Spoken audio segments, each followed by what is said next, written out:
Is it? Oh, it's recording. One of these days I'll know before. It's like a shock. It's like Chevy Chase on SNL every time. Right? I'm Chevy Chase and you're not? Or when it was all wrong, yeah. It's true. Like I've done that a few times. I'm just doing my thing and I look up and then it's recording and I have to get confirmation. We're talking about everything under this. Anyway, hi there, I'm Donna. And I'm Nadine. And this is Teach People How to Treat You. Yeah. Yeah. Yes. Yeah, that's what it is. It is. This is our what? Our fifth? I think fifth. Yeah. Yes, it is. It's our fifth. And as always, thank you for your continued support and reaching out to us and your comments and contributions and all that. We're really, really excited. Interest in participating. Yeah. Thank you so much. That's great. And so here we are. Now, what's today's topic, would you say? Or today is, we decided that we're going to use a cliche line, but we're going to put our own little twist on it. That's right. So it is more is less. More is... Instead of less is more. It's more is less. More is less. Controlling the behavior as soon as possible. Not controlling. Oh my goodness. Correcting. Okay. Yeah. Is that a Freudian slip? I'm not sure. Maybe. Okay. Correcting. So correcting. Okay. More is less. Correcting the behavior ASAP. Okay, what does that mean, Nadine? I think that you can probably explain it best. I love the analogy you were talking about earlier today. So, when we were talking earlier, and this is how we came up with more is less, is that sometimes in relationships, in any walk of life, when we are the person on the side of the behavior that we feel we could be misconstruing or misguiding the outcome that we really want. Okay. What I mean by that is let's just use maybe a bullying or an abusive situation. All right. Abusive relationship. In a situation where there could be abuse of any kind, whether it be physical, mental, emotional, any kind of abuse. Bullying, if you don't correct that behavior, and what I mean by correcting the behavior is stand up for yourself and make that stop. So immediately. We're talking about immediate. You need to take your power back, because in a situation where somebody is bullying and or abusing you, you have given that individual your power. And what I mean by that is you've empowered them to treat you that way. Yes. So the sooner you can take back your power, the better. Because, and this is where we get to the more is less. So let me explain what that means is that the longer we continue to allow somebody to mistreat us, okay, the less time it takes for them to do that, and the longer or more time it takes for us to correct it. So I'm going to give you an example, and this is the one we were talking about earlier. I love this. This is a great analogy. Okay. So, years ago, I had Rottweilers. So, and everybody out there knows that dog breed can come with a stigma. And you know, they were bred for very specific reasons back in the day, right? They were bred to be protective dogs. So in some town in Germany, the butchers would take the cow into town to be slaughtered. Oh my goodness. And then when the butcher gave the farmer the money for the herd, they would tie it around the dog's neck. So if somebody tried to steal the money, I didn't even know that. The dog was protective. Wow. Okay. So anyway, So years ago, these dogs, they're just like, it's in their blood, it's in their ancestry. They're protective. They're aggressive. They're rough. They're Yeah, they're ready for the fight. Right, they've been bred to protect. Okay, so when I use the Rottweiler, because I'm familiar with the breed, and I had 3 of them. Yeah. Anyway, one in particular, Dylan, showed very macho traits early on, and he did not like other male dogs. Okay. Yeah. So when I was walking him, and he was a big animal, it was difficult to walk him if somebody was within the vicinity with another male dog. Like he would lunge. I couldn't hold him on the leash. Various things. Anyway, one day this happened, and there was a male dog, and I corrected him, and he growled at me. Now, instead of, and I get that that's scary, because I was on the other end of that growl.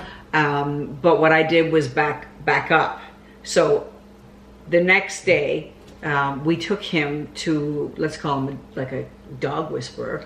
And he said to me, now that you've done that, now that the dog has growled at you, and you recoiled, and you kind of allowed that because you didn't have, a corrective behavior to put him back in his place, like saying, in other words, saying that's not okay for you to be aggressive towards me. He said it's going to take even less for him to growl at you the next time. So it could be, like even before I correct him, I could go, "Hey, Dylan, no!" and he would be growling before I even actually had a chance to correct him. So the point in all of this is that, we had to deal with that behavior so that I could. Wow, bless you. That was so unexpected. Do we need to take a break?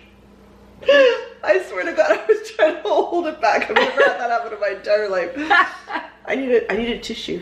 Oh my goodness. Do we have any? Oh wait, I got this. I use this. Okay. Oh my God. Oh my God. Use the Bon Appetit napkin. I couldn't hold it back. We're gonna take a second. Hang on, let me just. I'm gonna clean that up.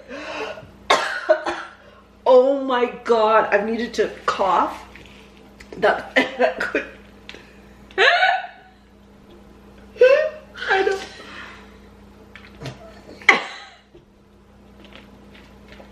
I would keep that in, but I'm not going to. Anyway, you can keep the sneeze in. Oh my God. Okay. At least it wasn't something worse. Okay. Anyway, where were we? Correcting the behavior as soon as possible. So I worked with this dog whisperer who taught me that if I didn't give him being Dylan, the Rottweiler, a serious correction to regain footing with that dog, that it would be less and less reasons. Like it would get to the point that I could just walk in my front door and this dog would be growling at me. At you, yeah. Well, I didn't want that. I mean, we were invested and we loved him and everything. So we took the time and the measures to work with a trainer and to get these corrections dealt with. Yeah. So the reason I use the dog as an example is that, it's the same thing in our lives. When somebody oversteps or gives us, this aggressive behavior, and we allow it, and we feel that it's unwarranted, and aggressive behavior is never warranted, really. Yeah. Then the next time it'll be for an even lesser reason. Do you know what I mean? Yes, or quicker. They'll be quicker to react that way. Exactly. Right? Yeah. Thank you. Yeah. Quicker to react in an aggressive way. All right. So and that's what we mean. And then the more we let that go on, then so that's when we get to more is less. Okay. Yes. It takes less for them to react that way, and it takes more. In other words, more time for us to stand our ground and to correct the behavior. Yes. Okay. And it can even be corrected. Well, yeah, if it can even be corrected, but hopefully, if it's I don't even know if it's, let's just use bullying. Yeah. Okay. Yeah. In a situation where somebody's being bullied, and, we've all been in a situation one way or another at some point, I think, where somebody has let's bullied us, if you don't snap that person back into their place immediately, then you've taught them that it's okay to display aggressive behavior towards you. Yeah. That's not. It's not. No, it's not. And if somebody is aggressive or abusive towards you, nobody has the right ever to be abusive. I agree. Ever. Obviously. Yeah. Ever. Yeah. Right. Never. And there's a big difference between aggressive and assertive. Yes. So let's not confuse the two. You can be assertive. I mean, I've been assertive in business. You've been assertive. We've been assertive with our kids. But aggressive is completely different. So aggressive is driven with anger energy. Okay. Rather, where assertive is driven with confident energy. Exactly. That's a really good way to explain it. Yeah. Okay. Yeah. Right. So it's never okay to let somebody step into your place and growl at you. Okay. Yeah. So that's what we mean by correcting the behavior. Another example, that I've used in my lifetime is, if you're a police officer and, I'm a police officer and I'm at the four corners of, whatever the small town we're living in, and Donna every morning speeds through the four corners, runs the red lights or runs a stop sign, and every time I stop her, I give her a $5 ticket. She's not going to care, right? It's $5, right? No big deal. Yeah. But if I do it the first time she runs that red light or stop sign and I give her a $100 ticket, you're going to think twice. Exactly. Or never do it again. Never do it again. Yeah. So that's what we mean by the more is less. Have less tolerance for that kind of behavior, so that it doesn't take you more time to correct it when it's coming at you. Yeah. And the thing is too, if you let it go too long, then it can't be corrected. Then that becomes the pattern, and it just gets worse. That's what you are saying, but get worse to the point where it cannot be reversed, and that's very detrimental to relationships in general. Yeah. And aside from aggressive behavior, what about passive aggressive behavior as well? Yeah. And that's where, for example, you may be in, let's say, a disagreement with somebody, and that person decides to maybe just ignore you. So let's say you're in a relationship, you're having an issue with your boyfriend, you disagree on something, you hang up the phone, and then next thing you know, you're not talking for hours or for days or weeks, or this could go on indefinitely. So that passive aggressiveness is when so it's not necessarily the outward bullying, it's almost what they're not doing. Right? They're withholding from and that's hurtful too. That can be almost worse. Sometimes it's worse when someone's silent, and ignoring you as opposed to just dealing with it. Yep. And so one of the things that I've realized in my life is that it's better just to address it. So oftentimes we don't want to be the one to reach out first, or to make that first phone call, or but sometimes we need to do that, and we need to, not just sometimes, we just need to make it clear that it's not acceptable, and it's not a good way, it's not emotionally mature either. No. And for me, it's just so important to address what's going on, communicate about it, let the person know what your boundaries are too, and just say, I will not accept this. Yes. This is not the way I'm going to move forward in this relationship. That. Set your boundaries. Yeah, and just say it. So it's not like, I wonder what he's thinking. Well, I'm not gonna call him because he can just stew, or he can, forget all that. Just lay it out on the table and be who you are. Be honest, and let the other person know that you're not willing to accept it. This is not acceptable. I'm not saying that you may be wrong. I may be wrong in certain situations, and I'm always about apologizing if you feel that you're wrong. A lot of times things are perceived differently by each other. That's another thing. Yeah. And we all have our own perceptions, right? So I may say something to you and you're going to take it in a certain way. Yeah. I may not have meant it to come out that way, but you see it that way. You take it that way. So in that instance, it's just a matter of communicating and making it clear. But the thing is, back to this whole more is less, if we don't don't address things right away, if we don't face them head on, then the time then things just could escalate, right? And get out of control just because we haven't nipped it in the bud. Absolutely. Right? That's the thing. For sure. And there, and you know, I mean, some of you might be saying, well, okay, no big deal, and I just won't be that person's friend, or I won't be that person's partner, and that's all well and good and absolutely valid. However, there are instances like at work, or at school, or at clubs, like, you know, even we see it with the kids. Family. What about that? Like, you're going to family events and dinners and things, like, you can't. That's when wine and lots of things come into play. But that's absolutely valid. So in situations where you can't avoid that environment, it's really important. And I love what you said, Donna, about setting your own personal boundaries. Right, I love that. I love that. You know, set your boundaries. Have people. You know, there's this old saying that says, "You don't have to like me, but you have to respect me." Oh, absolutely. You know. Yeah. So, we talked about this in episode 4, I think, about not everybody's going to like you.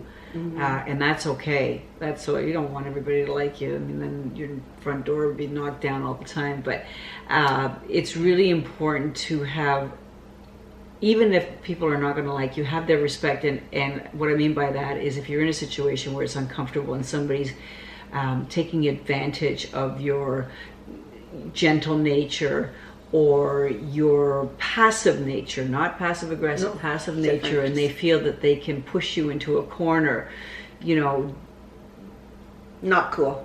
Just correct it immediately, all right? Don't wait till the Rottweiler is growling at you.